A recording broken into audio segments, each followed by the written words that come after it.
I'm really impressed that both of you have shown up tonight, because I thought with uh, fall break starting tomorrow, nobody'd really want to be here.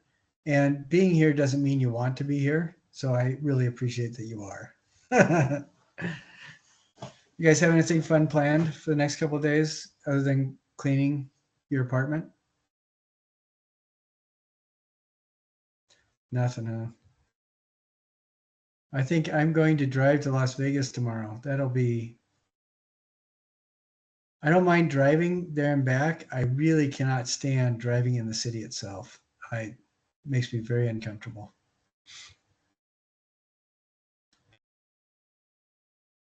But what I wanted to do today, if it's, I wanted to talk a little bit about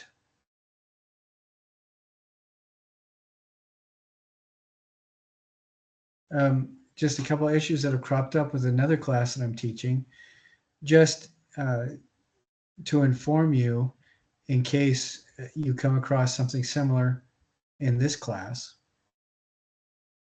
That is, let's see.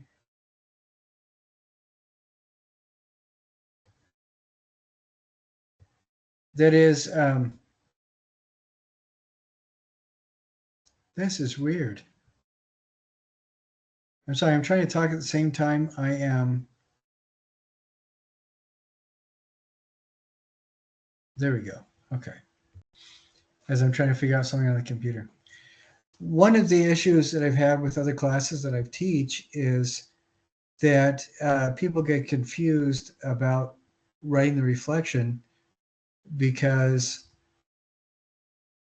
uh, I didn't communicate entirely what the reflection is about. Each week, I wanted to reiterate, each week the reflection that you write should be an artwork drawn from that week, and particularly within the scope of the class. The reason this came up is that I'm teaching another class where it's art before 1350, and there's people will reference stuff that's done today, which is 700 years outside of the parameters of the class. I don't understand why I can't really grade it. And this comes up with the projects as well that we do. And a lot of the times that can be resolved by adding a bit to tie it in to directly to this class. It's easier to do with projects. For reflections. Like we covered a segment on, for example, Buddhist art of 1200 years ago. And the only thing the person wrote about was, or Hindu art, and was the only thing that they wrote about was Hindu art that was uh, contemporary, that they saw today. And the problem with that is it doesn't fit in the scope of the class. And they said, but we were talking about Hindu art. Yes, but we were talking about specifically Hindu art within the scope of the class. How that might translate for this class, because we are post 1350 and more recent, is if we, for example, talk about Japanese cinematography, and your project is you want to do something about Japan, and you just focus on uh, ancient Japan from like the 5th century, you're not going to be able to do very good on the report because you haven't tied it into art, uh, creative endeavor that fits within the scope of the class. But if you prefaced your research report by saying Kurosawa was an amazing film director, he did these kinds of things, it got me really interested about the origins of samurai culture, and I found some really cool stuff, and so I'm sharing that with you. Then that ties your project into the contemporary or the scope of the class itself. Does that make sense? Because I remember America and I had a couple of these conversations just to clarify some projects last class we were together, and you got it completely. And occasionally people will still get a little bit confused, and it's primarily it's tying it into the class. And sometimes I also see projects that are coming through where the person has a brilliant idea, but they're not getting a good grade because they haven't grounded it or they haven't explained how it relates to the class. And even if I can see it and you can see it, for the scope of the project itself, you need to describe how it's grounded in the parameters of the class. Um, that's just part of doing the project.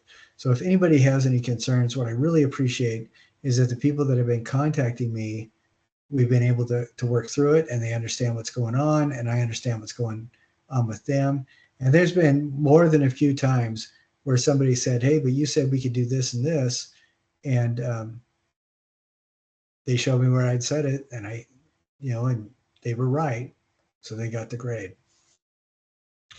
Anyway, what I wanted to do today is this, for the rest of the semester, we're going to be just talking about a lot more of the contemporary type, or not contemporary art, but we're going to be talking about a lot more stuff that most people are more familiar with. And so what I wanted to do is watch a movie that we may have seen it, you may have seen it last week, but we didn't watch it.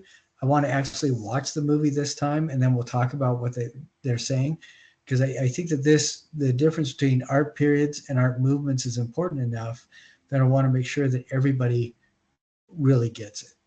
So for you listening at home, I'm going to show you where the video is, and if YouTube strikes it out of this recording, you can watch it on your own. Let's see. All right, so this is in what makes an art movement in this week's module. And it's the first section of the module. Okay, and so it's only it's less than 3 minutes long. And I think she does a pretty good job of explaining what a period is and what a movement is. Art history is divided into periods and movements. The difference between the two is time and intent.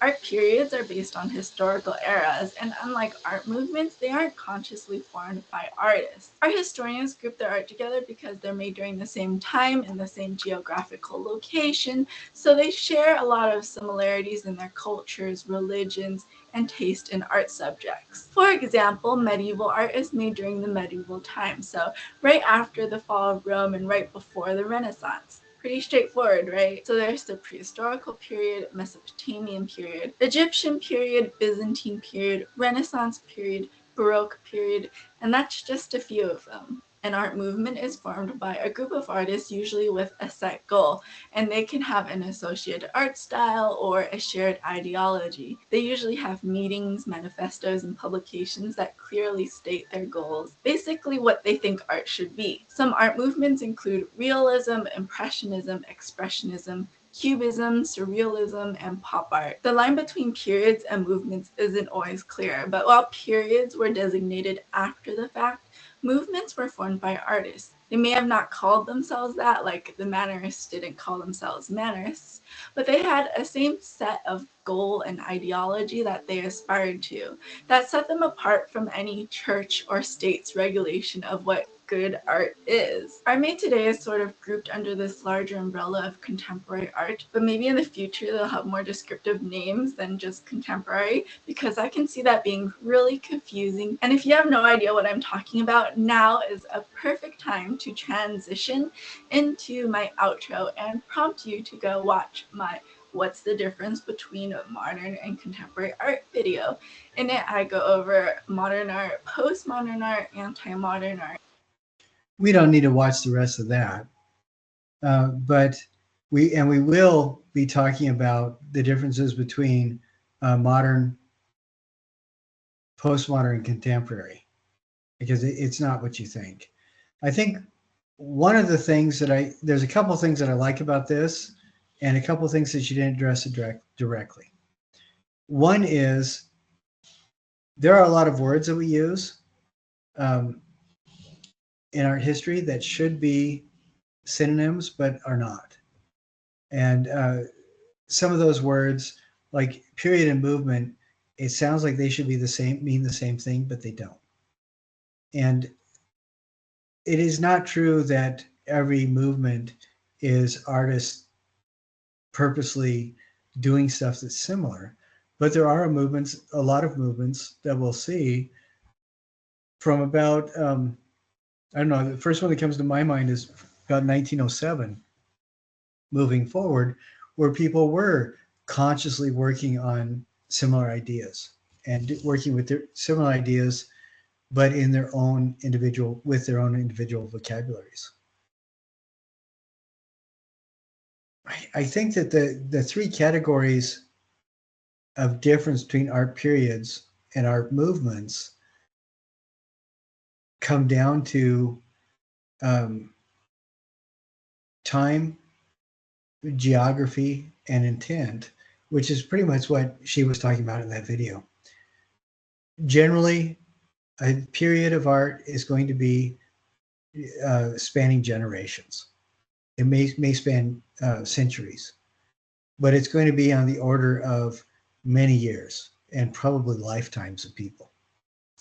Art movements, since artists are addressing their approach to ideas, or they're reacting to prevalent worldviews, or they're expressing a view, they're going to be bound within the lifetime of an artist. And they may last 50 years, but it's not going to be nearly the same as, for example, the Egyptian art period, which lasted over 3,000 years.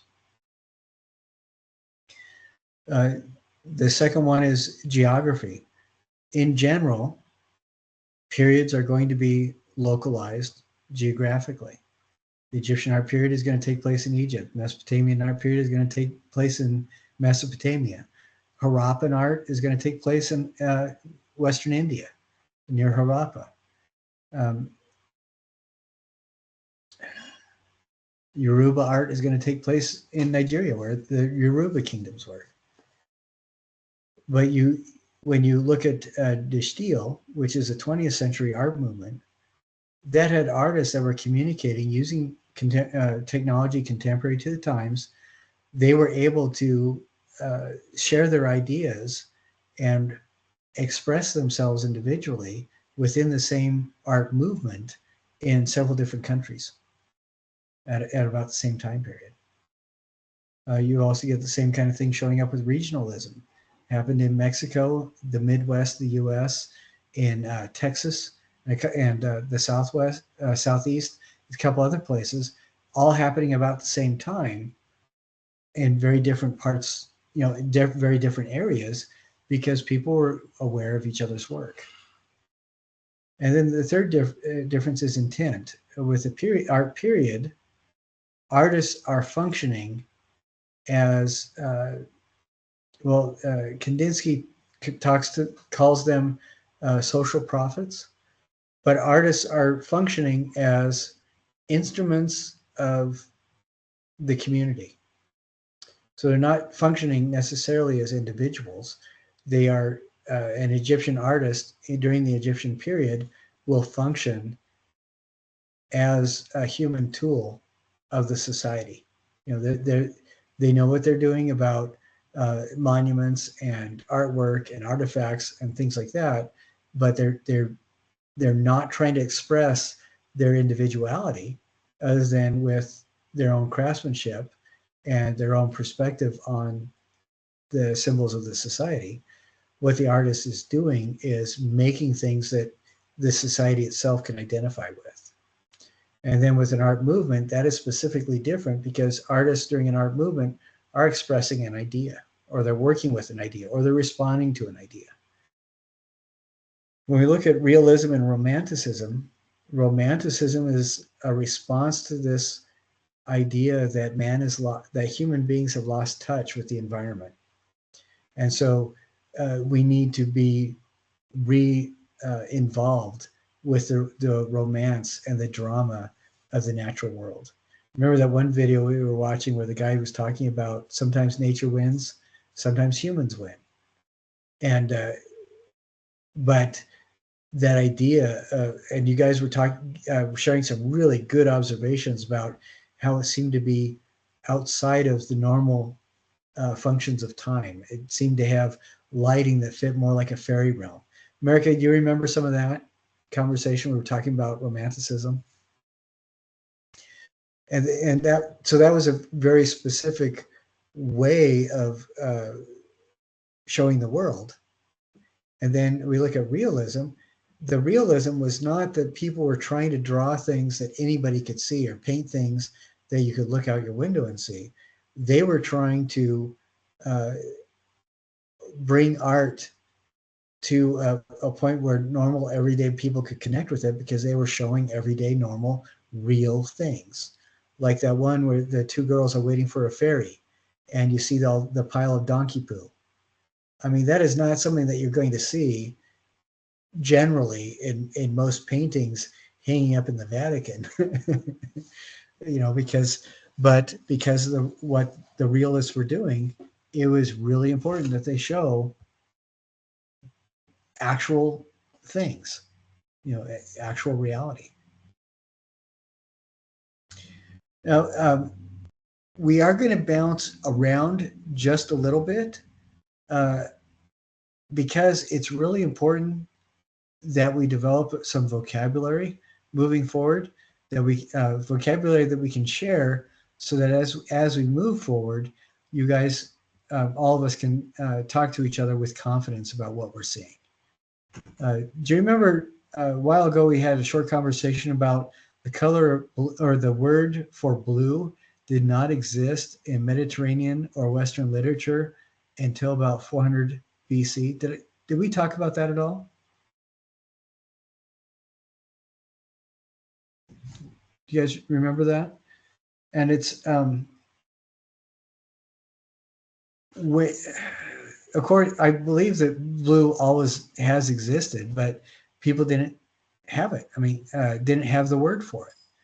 It's interesting though that before they developed the word for it, the people that were alive in that area, like the Etruscans, the Mycenaeans, and others, were using blue as a pigment, and they were very aware of the color. They just didn't have a word for it, which I think is really fascinating.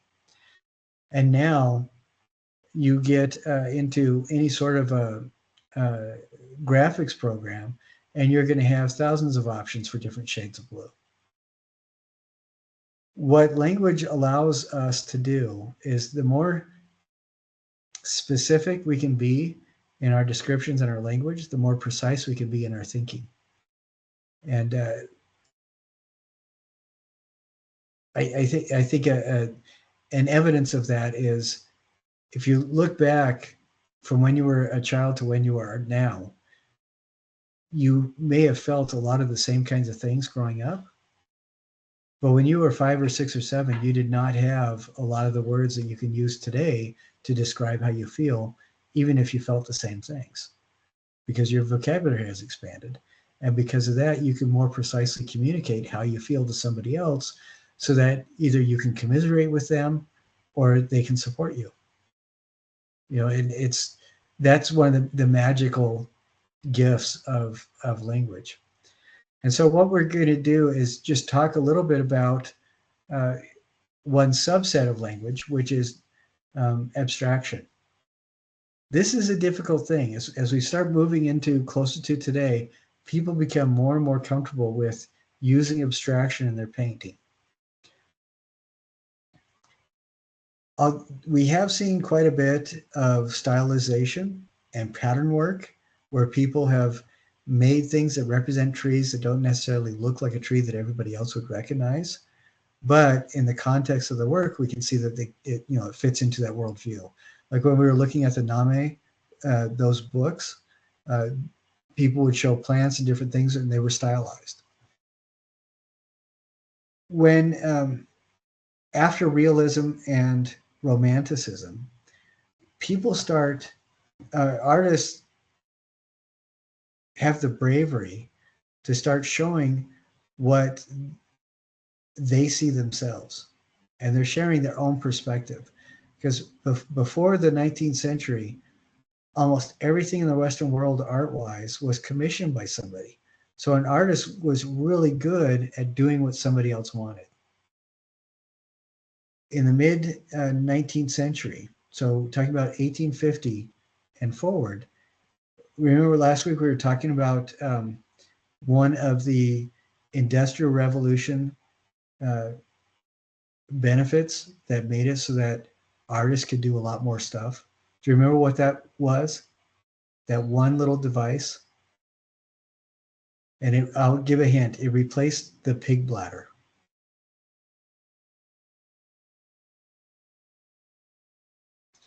We talked briefly last week about it. It was the fact that the Industrial Revolution could roll metal thin enough that you could make a metal tube to store paint in. And suddenly you didn't have to mix your own paints anymore. You could buy them for a lot cheaper than you could make them yourself. This made the cost of producing art quite a bit less expensive.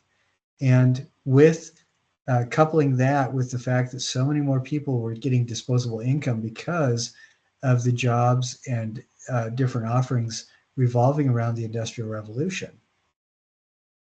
artists were able to make paintings cheaper for a market that could afford them, could afford the paintings. And that was, I think that really opened the door to make all these art movements possible.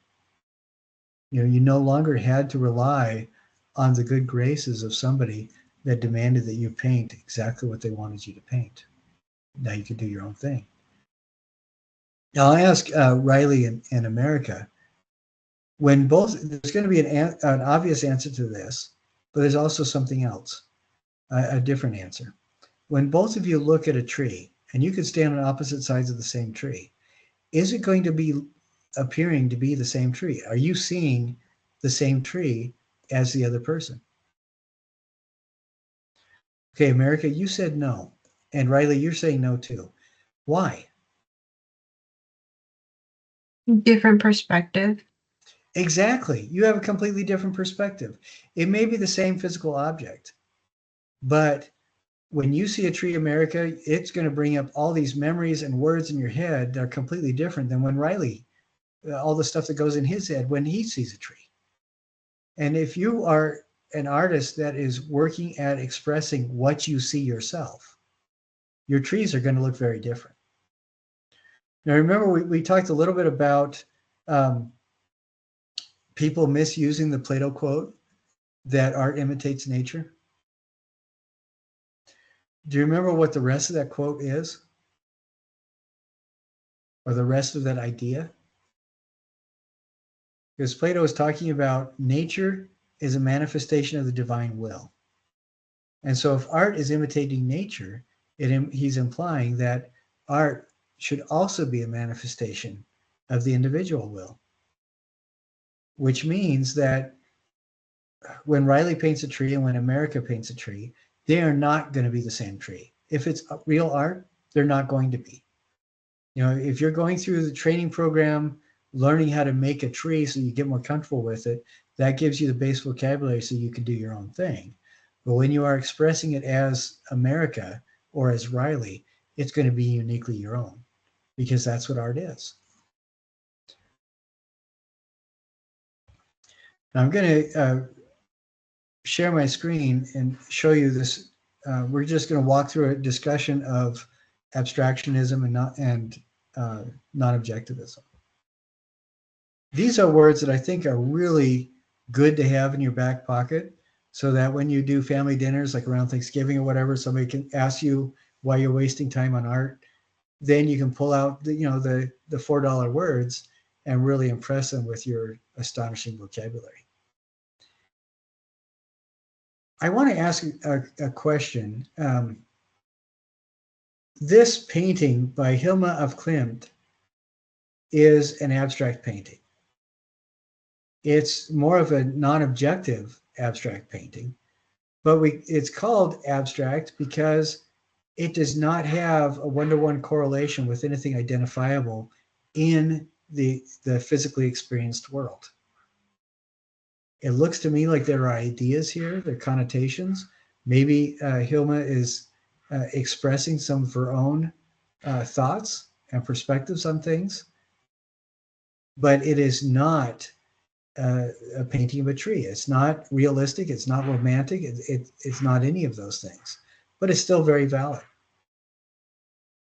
One thing that I see in some museums and some art history stuff is they say that abstraction as an element of artistic expression is only about 120 years old.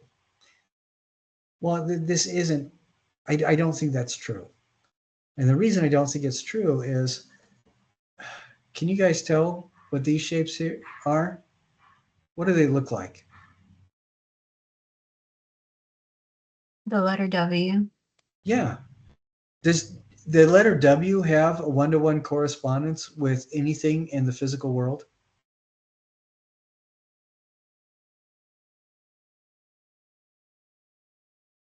It is a symbol that represents a sound and an idea, and it is very abstract.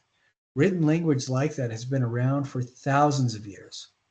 And if you look up work of Genevieve von Pensinger, she mapped out 32 different symbols that are used in cave art across Europe from about 55,000 years ago to about 30,000 years ago. So people were sharing symbols. They are not now. Some of the animals that were painted in that cave art they're so realistic, so photorealistic that biologists today can identify the subspecies of some of these animals. So because people are so precise, but they also use symbolism. There are several examples of Ice Age art where people did things on purpose that were stylized animals. You see that in Göbekli Tepe, which is one of the oldest temple complexes in the world, 3 times older than Stonehenge. So I think the idea of abstraction has always been around. But as a self-identified element of art making, it is a relatively more recent uh, concept. And I want, let's see, this is a really good video, and we're going to go back to it in just a second. But I want to share, walk through something that kind of shows the difference between realism and abstraction and what that means. If we look at this tree, this is a painting of a tree. Does this look like it's more realistic or more abstract?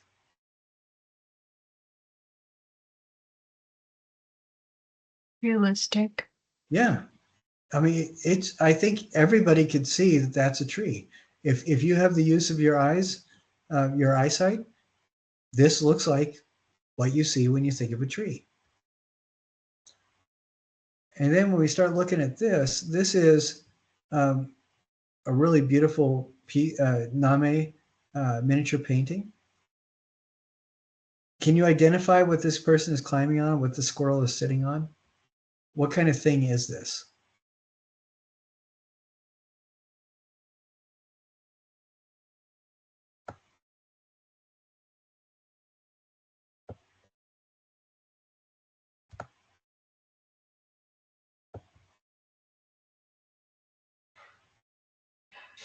The guy's climbing this. We have a squirrel right here. We have a squirrel right there, squirrel right there, squirrel, squirrel, squirrel. What is this structure?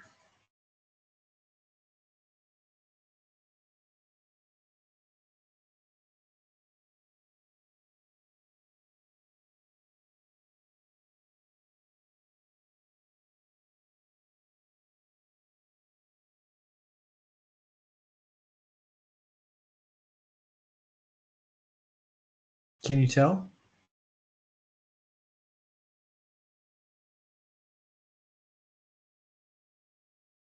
We go out on a limb and say it's a tree. Go out on a limb. Good one. Yeah, it's a tree. But like that previous one was more realistic, this is much more stylized.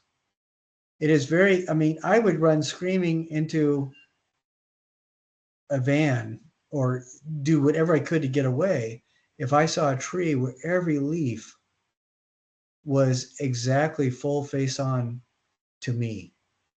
I mean, that's not how leaves are in the real world. Trunks are rarely this clean and consistent. This is still reads as a tree. We still know it's a tree, but we're moving towards abstraction because the form itself is simplified. It's no longer as complicated as this, and there's some stylization involved.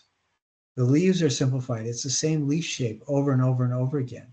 The trunk is simplified in that you have branches only going to left and right, up and down, nothing that's going towards us or away from us. And we look at this. This is a Japanese painting. No, I think this is a print over painting.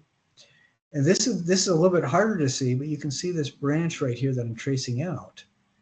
And here, it's the same kind of thing. This is water. We know it's water because of the context within the image itself. But again, if you saw water in real life like this, it would be terrifying. Because this is not, it's not meant to be naturalistically appearing water. And these mountains, same kind of thing. You feel very uncomfortable to see them in the real world because it's a stylization. And this tree trunk, the person is expressing more the nature of the wood and what an ideal tree trunk might be. Looking at these leaves, they're very stylized in that they're all facing the same kind of direction. We see them all from profile. So again, it's a simplification of the forms so we can read what it is symbolically.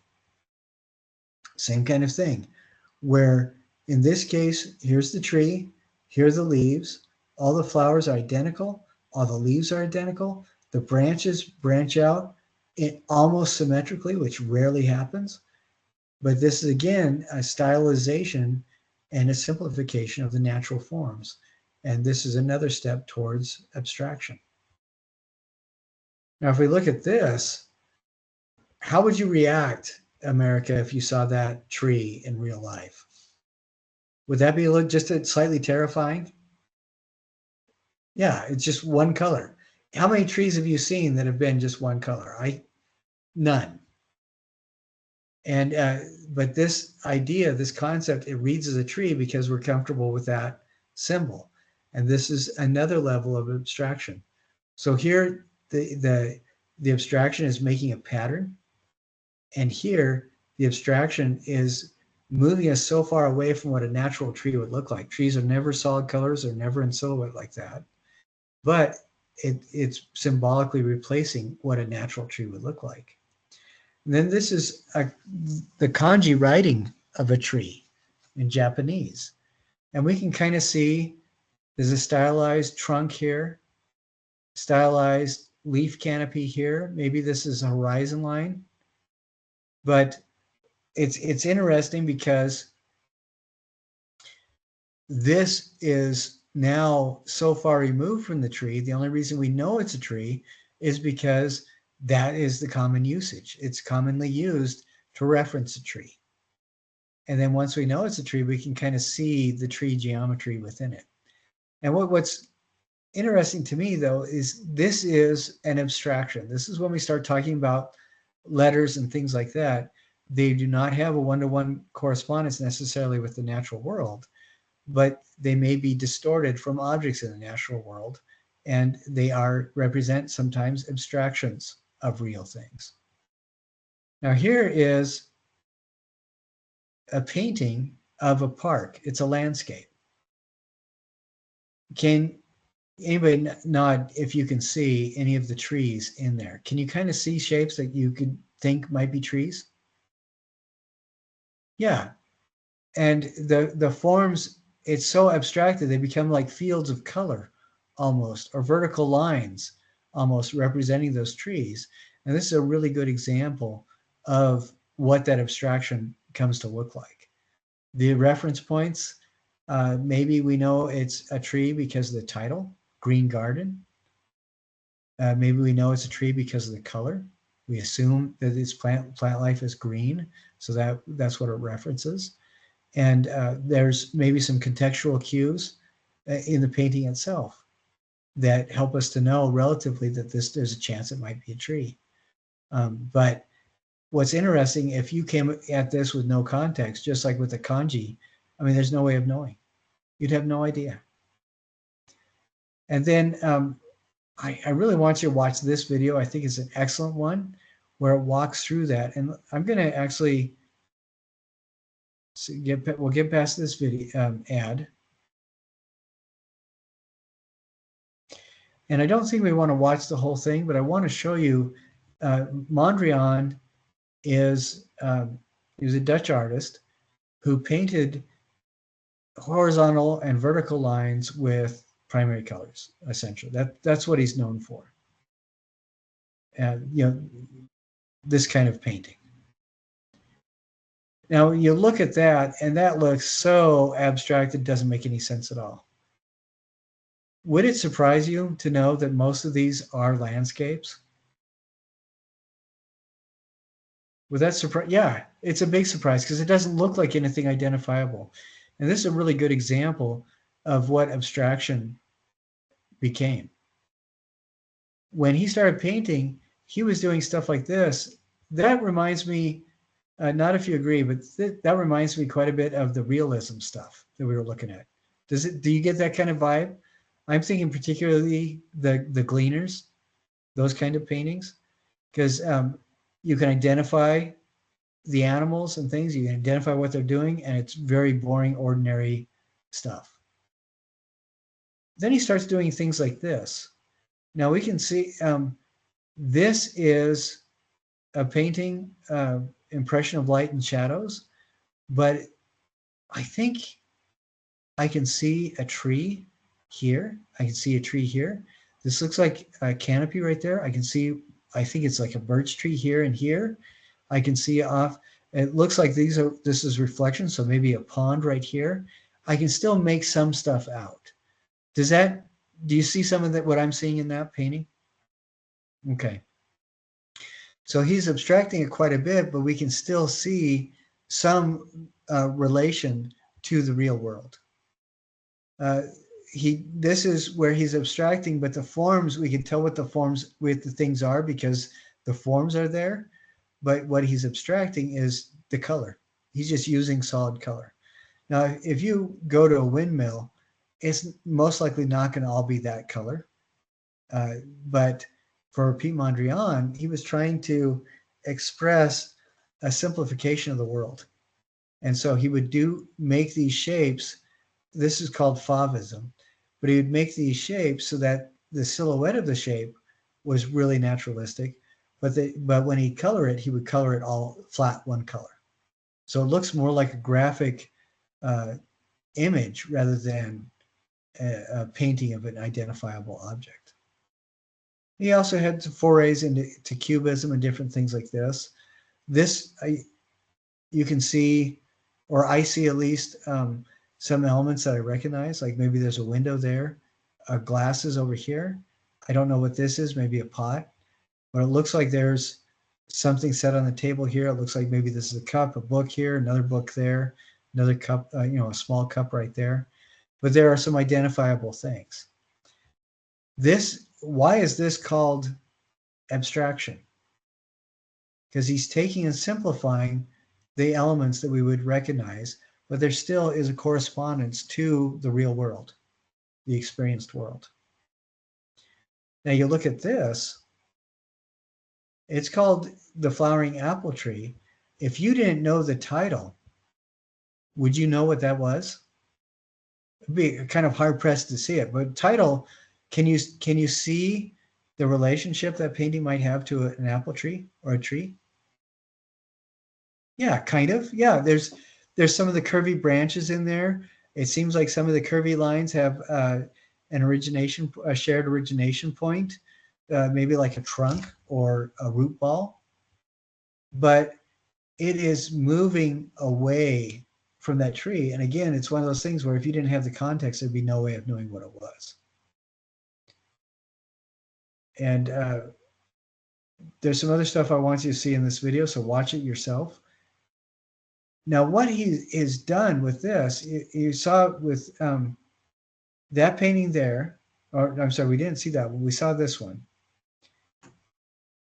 He is really simplifying the branches a lot. This one, you can still kind of see the silhouette of a tree.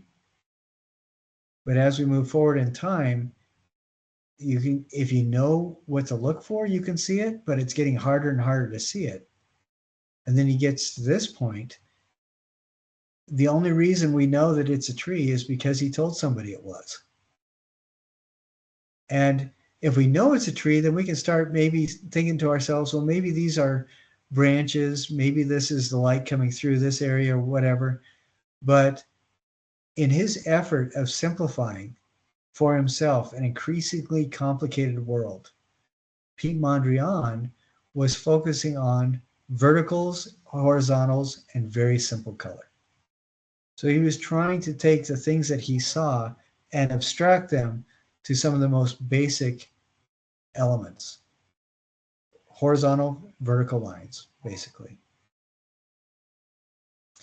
And when we start getting into these kinds of paintings, he's simplifying it even more. Now, some of these are going to be just compositions where he would just play with where the shapes fell.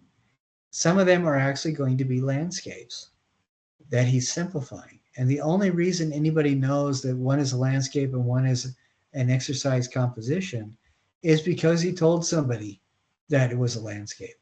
Because honestly, if you look at this, there's absolutely no way of knowing the real world correspondence or connection.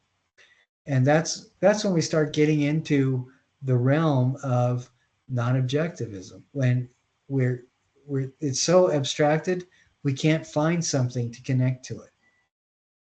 Now this as a composition, it's not even abstract anymore because he's just playing around with color, placing color in different areas. In that case, when something is so abstracted that it does not have any sort of origination with the physical world, that's when it starts becoming, that's when it's known as non-objective. And you can hear that in the name of what it is itself, non-objective. It means it doesn't have a connection with a real object. It's non-object. Does that make sense? Some examples of non-objective are going to be artwork based on letters. That's relatively non-objective, but it is really non-objective because the letters themselves are symbols of sounds or symbols of ideas. And except in the case of lettering systems like kanji, uh, they really don't have a basis in the physical world. So watch that video. It's 5.5 minutes long, but it's really good.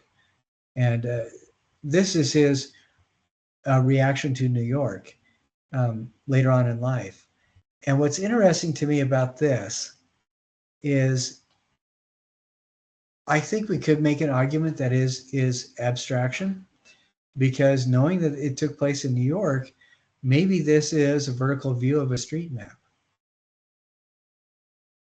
But his use of color and the way he's used this communicate some of his emotions as opposed to connecting them with real world physical objects. Yellow is usually a rather bright emotion. Red and blue have a lot of energy to them. With all these squares of alternating colors, it feels to me like it's reminiscent of activity and energy. It feels to me almost like maybe it was inspired by cars moving on a roadway or confetti, different things like that. And it seems to me that even though this is abstract and doesn't and might even be non-objective, and it doesn't necessarily have a correspondence or relationship to the physical world, it still feels to me like it's communicating a positive and happy energy. Something that you don't mind going on without making a direct reference to something you'd see out the window. Do you guys feel the same kind of way? Do you see some of that same kind of, or feel that same kind of reflection that I get from that? Or can you see how I might feel that way?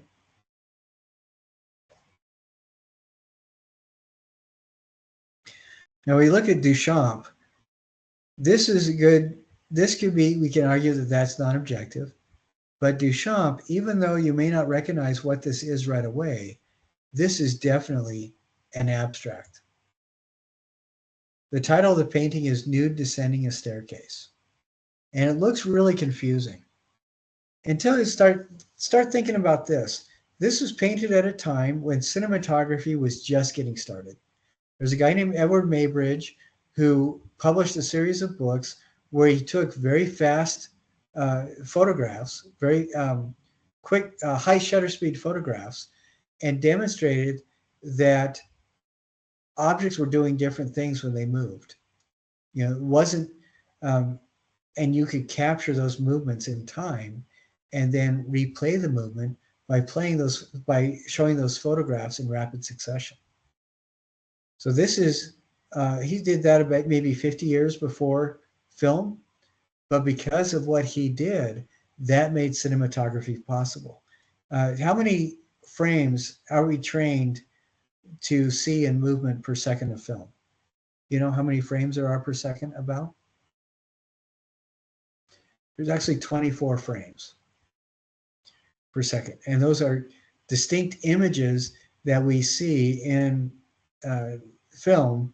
That's what they use when they animate, because our brains are trained to read movement when we see 24 images in rapid succession with slight changes in each one. Now, looking at this, keep that in mind. Here's the staircase. And this is the title of this is Nude Descending a Staircase. It's a man. It's a man walking downstairs. Knowing that this is done at a time when people are just now discovering cinematography, we know that this is an abstract, but can you start seeing the elements of moments caught in time of this person walking down the stairs? Does that kind of make sense? Like maybe this right here is one leg caught in different moments of time as the leg is being moved down the stairs. There's the torso, where the torso is leaning forward, leaning back as a person takes each step. Maybe this is the shoulder and the upper part of the arm doing the same kind of thing. This is a hip. This is a thigh. Can you start seeing a correlation with a real human being in this painting, even though it's an abstract? That's one of the things that I really appreciate about abstract when it's done by somebody who's really thinking about it, is that we can kind of see the process of thinking as as a person chooses different moments or different high points of whatever the object is to share with us. Now this looks really complicated, but it is abstraction because the form is simplified. The reason it looks complicated is that he's showing frame 1 here, frame 2 here, frame 3 here, frame 4 there. He's showing us a second and a half of time, but all the different moments, all those different film frames at the same time. And that's what makes it, so it's abstract because he simplified the human form, but it looks complicated because he's showing several different moments of time all at the same time. Does that make sense?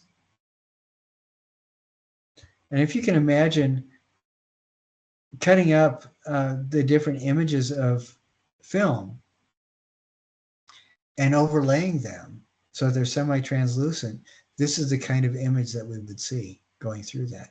And Marcel Duchamp is expressing that all at once on the same canvas.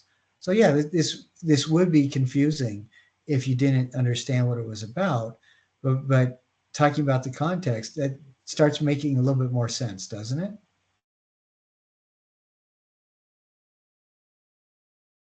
Now we're going to watch, there's 2 videos that I want to look at, and we'll talk about them a little bit. And I want you between now and next week just to start looking at this stuff. There is a lot of stuff here. And what I would recommend is, as you can, maybe go and, I'm sorry, I forgot, I'm not sharing my screen with you. That makes it a little bit more difficult. Okay. This is all in the area of the module called Where Do We Go After Romanticism and Realism?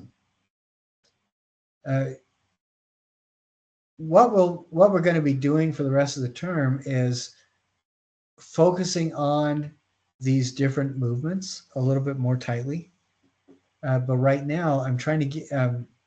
I want you to appreciate a little bit about an overall timeline.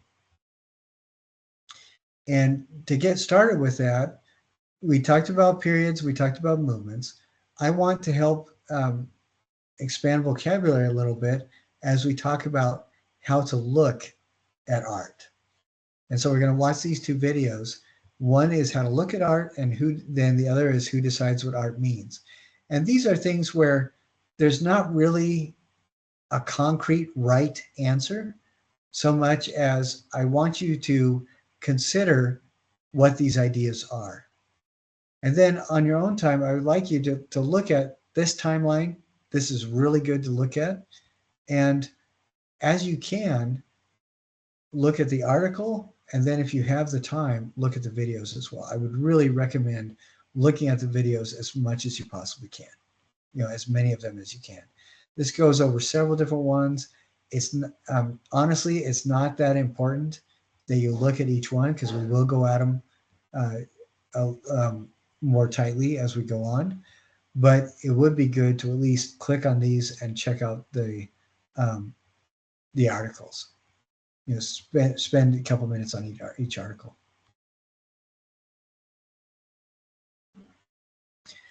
Okay, so we're going to be watching in class how to look at an artwork. And if YouTube blocks this section because it thinks it's a copyright violation, remember that this is Where Do We Go After Romanticism and Realism?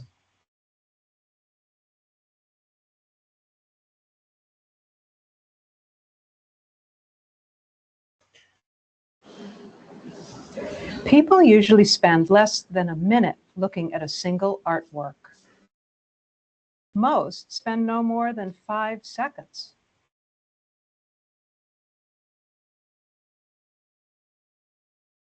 That was 5 seconds. Do you remember much of that painting? How would you describe it? Do you remember the details? It's absolutely fine to browse and wander through an art museum, but when you stop to spend 5 to 10 minutes with one artwork to discuss it with someone, it can change how you see, how you think, and how you appreciate that object. Let something catch your eye. It might be something you like. It might even be something you dislike. Stop to figure out what caught your eye. Start seeing. Seeing requires you to use your brain to direct your eye, to ask questions, and to process information. Take in a full view. You don't need to look at the label first. You don't really need that information right now. Just enjoy moving your eye around the artwork. Then pick a starting point. Here, maybe it's the center group. Why does your eye move there? Try to figure it out. That red of her scarf, it's the only red in the midst of green, blue, white, and gray. The group is almost, though not quite, in the center of the image. The sloping lines of the trees on either side and the diagonal line of the wall and the street lead me right to that group. I feel like I'm on the same street. It's probably not a picture of today if I look at what they're wearing, and there are no cars on the road. I think they're standing in the shadow, but of what? Trees, maybe? Or a building? It makes me think of the tower of a cathedral. It's a strong shadow, so the light must be bright. I want a closer look. If I step about 12 inches away and just look at the paint, the brush strokes, I can almost see the artist adding one dab of color on top of another. That gray isn't just gray, it's blue over the gray and green mixed with the blue. I even see a few dots of orange around their feet. And then maybe more orange up in the trees.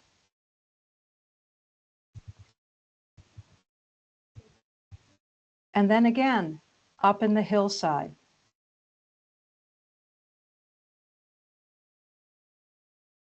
The white of the road is painted differently, with longer brush strokes.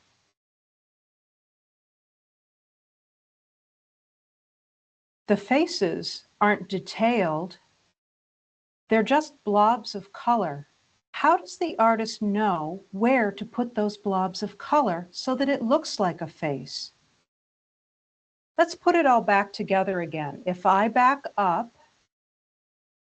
this painting looks really different from a distance than it does up close.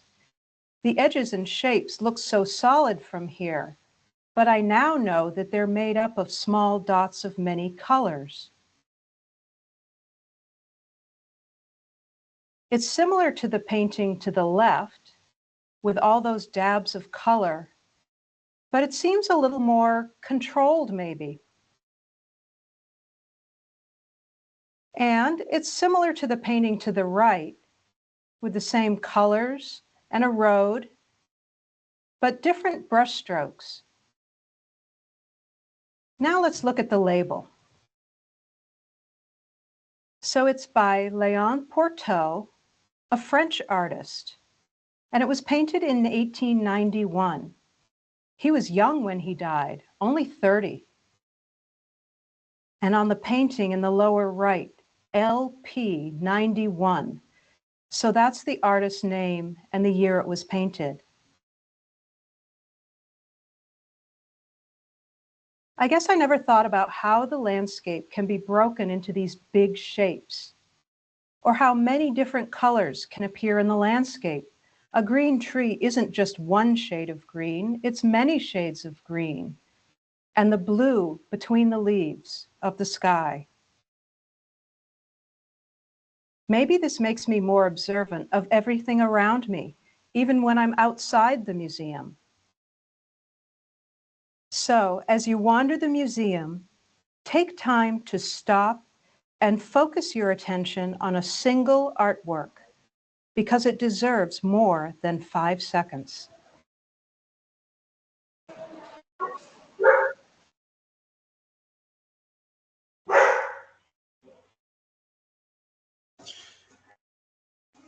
One thing I like about that is she demonstrates how to look at something. And this is something that we need to talk about, because as we move forward, there's going to be artwork that you look at that you may be really hard pressed to even believe that it's can be considered artwork. There's a lot of stuff that my grandpa would not like me talking to you guys about, because he thinks it's a waste of time, or he thought it was a waste of time. I want you to remember, and we'll talk about this again as we go forward, we'll refer to it. There are 4 steps of artistic critique, and I'll talk about them, and then I'll give it a short demonstration about it. These 4 steps are things just to keep in the back of your head to consider as you look at something that you may not understand. And at the end of it, and when you do your own work too, you can apply this to when you write your essays or whatever work you do, your own painting. But as you move forward, look for opportunities to apply these 4 steps. And as you do, whether or not you end up liking whatever it is that you're looking at, you will almost all the time gain a little bit more perspective about it and respect the fact that somebody took the time to make it. And these 4 steps, they each build on the other, but they talk about the processes that we just saw in action looking at the Impressionist painting. Those 4 steps are: first, describe. This is where you talk about just the physical properties of what you're encountering. Second is analyze. This is where you start guessing how the person made it. You know, what evidences that you can see that demonstrate how the person used their time in creating this thing. Third, interpret. This is where you start extrapolating. What do you think the person might be trying to say? Maybe this is when you look at the label, for example, and find out a little bit more about it. How did they title it? When was it made? What do you think the worldview was of the artist that created it? And then fourth, evaluation. This is when you decide not just do you like it, but more importantly, is it successful? Does it do the thing that you think the artist was trying to set out to do? And I want to demonstrate this with a painting. This is one of my favorite artists in the entire world. His name is Aaron Douglas, and he painted maybe 80 to 100 years ago. And his stuff was so powerful at that time. It is still being used. The colors that he worked with, the forms that he generated, are still being used today in works by artists around the world. They're still referencing the stuff that he did because he was so transformative and important. Well, I'm saying important. He was so transformative because his artwork was so impactful.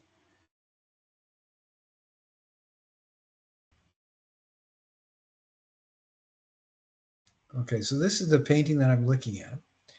It's called Into Bondage by Aaron Douglas, and it was painted in 1936. Now, looking at this, there's some things that I noticed right away. The colors feel to be more cool. There are lots of blues, lots of mints, and even the reds, they feel like they're on the cool edge of being red. This appears to be a painting, but it appears to be a painting done in a style of almost a layered print, because the forms themselves seem to be very simplified and stylized. When we were talking about abstraction, this reminds me more of those older styles of abstraction where people were doing like carpet designs or book illustration, because all the leaves are flat. And it feels to me that the leaves are specifically chosen to make this almost feel like it is not entirely real. It feels like almost like a comic book depiction of something. And I think that there's a reason for that. But I see there's human forms. Here, this feels like it's an adult. This person is standing, it looks a very proud posture. But then I notice something else going on. These little red things around what appears to be the wrists of all these people. And they're showing up, and on all these people have these wrists with chains holding them together. The title of this is Into Bondage. I see that there's a horizon line with a radiating circle right here. I see a star that has a lighting ray that comes out. There's yellow is used, but it's only used in this one spot. Everything else are these cool greens, lavenders that we can read as red, and blues.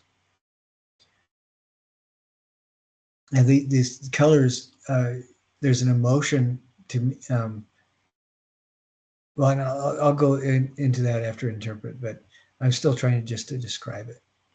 Now, I happen to know that this painting was big enough that this figure was just about human size, which suggests to me that it was done intentionally large to really impact whoever was looking at it. So so that's description. And if we go into analyze, the person is using colors that feel to be it's painted in a way without an awful lot of shading. And the painting, it does feel like it's done specifically to make it look like a flat layered print, like a huge lithograph. The forms are parsed down until they're all just silhouettes, and the artist has very carefully made these silhouette human forms so that we can still read them as humans with emotions. You know, somehow the artist has been able to do this so that we can, the line quality is precise enough that we can still feel a certain amount of emotion to it. The use of color, the artist chose the colors. They seem to be rather impactful. You know, this particular using cool colors gives a specific atmosphere, and then having the cuffs and chains being in a very distinctly different color, really brings them out quite a bit.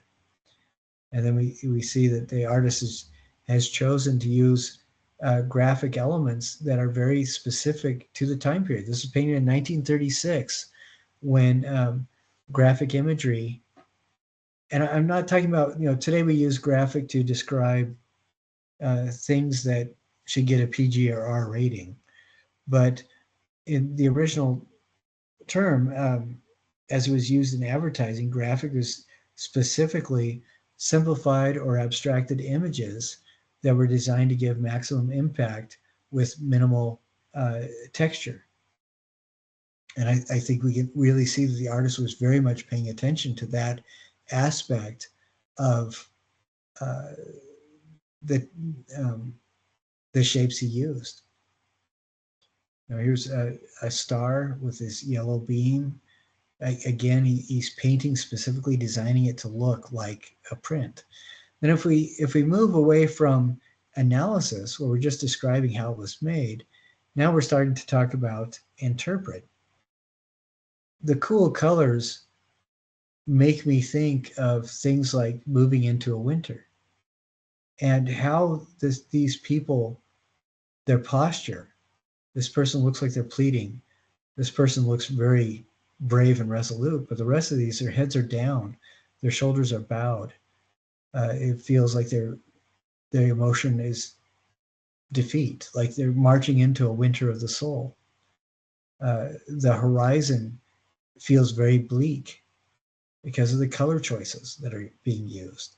These ships, it looks really dangerous. They're at a really sharp angle. And this guy is the only person that sees this star, and maybe that symbolizes hope. It very interesting to me, but these people are marching towards despair, and this person, even with chains, is standing tall. And I love that. His body's going into bondage, but he's looking at the star, and he's not lost who he is. Now evaluate, and I'm thinking about, another thing about interpret, knowing that this figure is almost human size in this painting, it's a large painting, I would think that it would give a lot of impact. It would be emotionally, it would be something that you couldn't avoid if you saw it in person. It would be very powerful.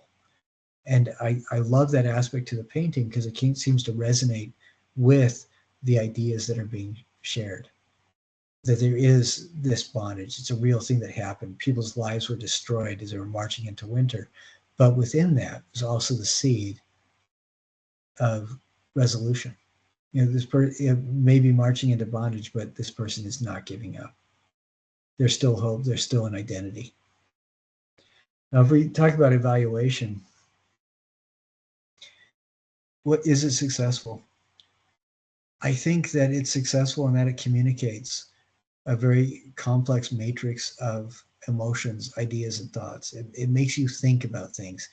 Knowing how large this was and it couldn't be avoided, you're basically being forced to confront the set of ideas. You know, this is very much a portrayal of African slaves being marched to the shore, being forced onto ships to go over to the Americas. And this forces you to confront the reality of that aspect of a nasty part of human history. But also it shows you that even with this nastiness, there is hope. There are people that have identity. There are people that are still remain distinctly human in this, even though they were forced to endure that terrible process. And I think, as you know, if you're part of the group of people that were enslaved, it gives a very strong, powerful emotion. And if you're part of the group of people that are descended from those who enslaved them, it gives you a very strong and powerful message as well. That I think, involves ideas of we cannot escape from our shared history. And we need to address the fact that these are human beings, and continue moving forward with that in mind. So there's a lot of message in there, a lot of power in there. And I think that overall this is a very successful painting. So that's how we use those 4 steps. And for every individual, that's going to look different, because every individual, you're going to have different imaginations about the analysis that reflect your own experience. And then you're also going to have different perspectives on the interpretation. Because Aaron Douglas has passed away, so I'm not going to be able to talk to him, but I'm responding in my mind to like an avatar of who he was, because I can kind of see that in how I'm responding to the shapes and imagery and colors that I'm seeing. Now, I want to share another video with you that I think is excellent, and it talks about the meaning of art. Because when we get to the analysis and when we get to interpretation and evaluation, this is when we start addressing concepts of meaning in art.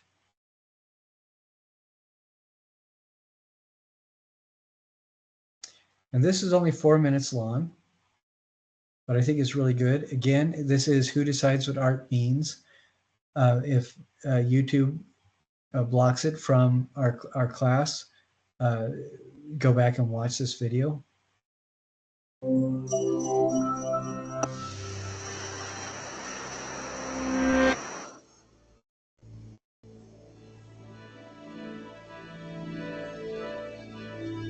Imagine you and a friend are strolling through an art exhibit and a striking painting catches your eye.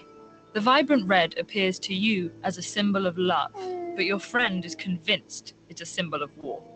And where you see stars in a romantic sky, your friend interprets global warming-inducing pollutants.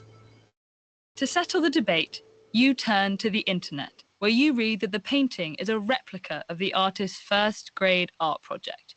Red was her favorite color, and the silver dots are fairies. You now know the exact intentions that led to the creation of this work. Are you wrong to have enjoyed it as something that the artist didn't intend? Do you enjoy it less now that you know the truth?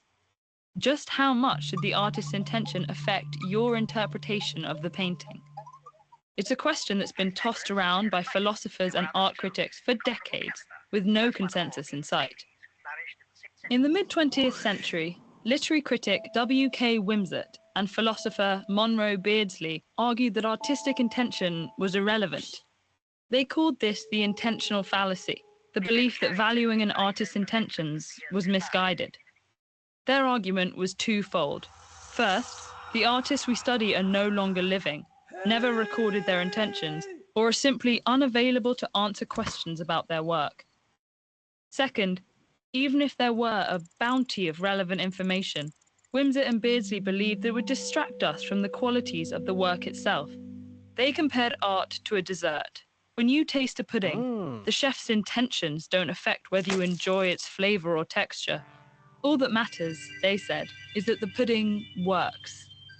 Of course, what works for one person might not work for another. And since different interpretations appeal to different people, the silver dots in our painting could be reasonably interpreted as fairies, stars, or pollutants.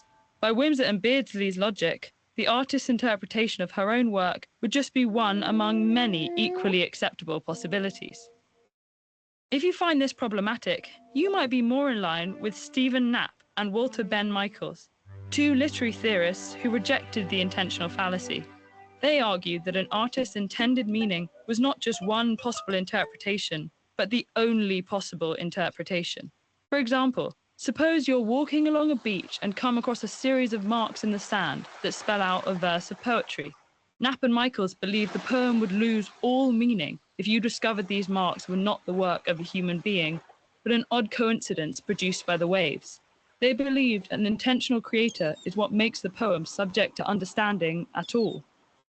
Other thinkers advocate for a middle ground, suggesting that intention is just one piece in a larger puzzle. Contemporary philosopher Noel Carroll took this stance, arguing that an artist's intentions are relevant to their audience the same way a speaker's intentions are relevant to the person they're engaging in conversation. To understand how intentions function in conversation, Carroll said to imagine someone holding a cigarette and asking for a match. You respond by handing them a lighter, gathering that their motivation is to light their cigarette. The words they use to ask the question are important, but the intentions behind the question dictate your understanding and ultimately your response. So which end of this spectrum do you lean towards? Do you, like Wimsett and Beardsley, believe that when it comes to art, the proof should be in the pudding? Or do you think that an artist's plans and motivations for their work affect its meaning? Artistic interpretation is a complex web that will probably never offer a definitive answer. Did you know that TED-Ed has a program dedicated to sharing and amplifying the voices and ideas of... We don't need to worry about the rest of that. I really like that conversation. I think that that is a great conversation to have. Where does the meaning lie? And I think if art is a commodity, if it's a product, it doesn't matter where it lies. But it's not. Art is another medium for communication. What I love about art, and what also is very frustrating, is that this particular medium of communication does not have something that can be easily defined. Like if we are listening to music, it is a pretty straightforward set of expressions in music, you know, with sound and tone and everything. With poetry, with language, that's pretty consistent. But with art, a lot of what we experience, the majority of what we experience, is based on our own perspective and our own reactions to our own perspective. It's almost entirely the communication that goes on with this imaginary set of ideas that make up the originator or the artist and ourselves. So most of it's just, you know, in our imagination. I think that the meaning of the art is not a static thing either. So I think that the meaning of the art is something that grows as you choose to grow with the art, as you choose to look at it, examine it. If you look at it and pass it in a second or two, it's not going to mean anything. It doesn't matter what the intentions of either of you are, the artist or you as the viewer. But when you take the time to look at it and start making extrapolations, start making judgments about it, start making connections with your own set of memories, your own thoughts, and your own set of expectations, that's when the art starts developing a meaning for you. And the meaning may be as simple as, I like this art because it reminds me of the day that I met so-and-so, or it reminds me of how I felt that day, or I hate this art for the same reasons. It reminds me of when I met so-and-so. Or it could be, you know, I love this because when I first encountered it, I thought it was stupid. And now, you know, 3 years later, I really like it, and it symbolizes my own personal growth. Or it could be that when you look at it, it gives you all the connotations that help you to feel that maybe this artist really understands you and you really get them, you know, and it connects you with that sense of belonging or that sense of connection. It could be all those things. It could be a mix of them. It could be something completely different. But regardless, I think the meaning is something that becomes generated as you consider what the art is and your relationship to it, as well as you consider what other people have to think about it. Because I think that's valid too. I want to propose a project for anybody right now over in the Sears at the Sears Gallery, and it will be up until November 8th, is a set of abstract paintings by a person who's GK, and I can't remember the last part of the name. It's a name that starts with H. And I'll give you guys more information about it. But it's up right now. Do you guys know where the Sears Gallery is? It's in the art building on campus. Okay. The main gallery has dozens of paintings, maybe a dozen sculptures, lots of really cool stuff to look at. But if you want to do this as a research or discovery project, what you can do is go over there, pick several paintings, maybe 3 to 5, and really apply the close looking techniques to it. Those 4 tools of artistic critique, which are describe, analyze, interpret, and evaluate. And you can go there, see if James is the head honcho at the gallery, see if he will let you take a photo of it so you can use the photo in your paper. And I would prefer if you do this with 5, or if you want to only do 3 pieces of art, you can do that too, but you just need to write more about each one. And if you wanted to do a different take on this project, would be going over there with somebody else, like a family member, somebody who's not taking the class, and share your conversation with them. And if you wanted to make like a short 5-minute movie of you guys talking about each one, that would be great too. So there's a number of different things that you can do. If you want to do this as a project for this class, email me and talk to me, and we'll hash out the details. But in any case, it is definitely worth going over there and looking at those paintings, because even though they've been done in the last 20 years or so, they cover a really solid spectrum of the material that we're going to be looking at in this class.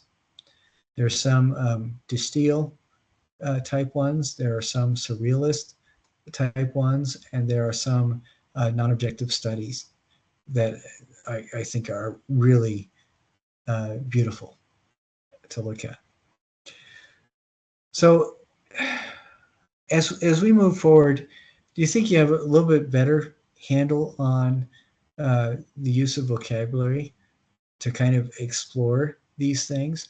And I'm not talking about using vocabulary to describe them to somebody else, but just so that you can kind of explore them on your own and kind of get a grip of what you're looking at. Do you feel that there's a little bit more confidence there to do that?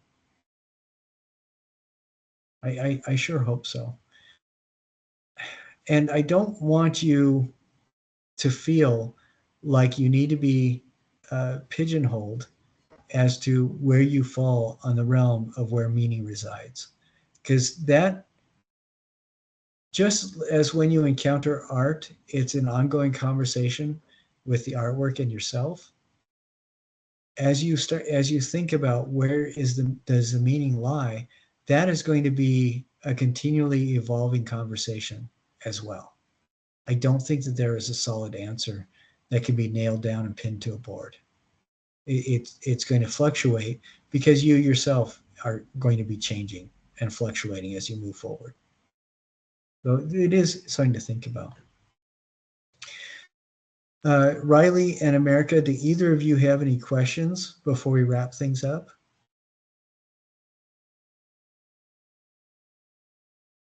All right. I look forward to seeing you guys next week.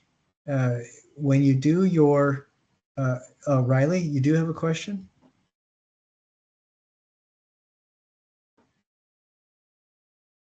Oh, it looks like he disconnected him. as you move forward uh, through this week, when you go to do your reflection, you can do your reflection on any of the artwork that we talked about, or one of the principles, like the 4 tools of artistic critique, where meaning resides, anything like that. And when you do that, if um, it would really help me if you mentioned in the first sentence as you introduce your reflection, I want to talk about this aspect that we talked about in class or that I came across in the videos. And that would help me to place it concretely within the realm of what we are discussing. I really appreciate your time. I hope you guys have a wonderful fall break, and do everything you can to make sure you stay out of trouble and don't make yourself sick. Stay healthy. All right, be safe, and I look forward to seeing you next week.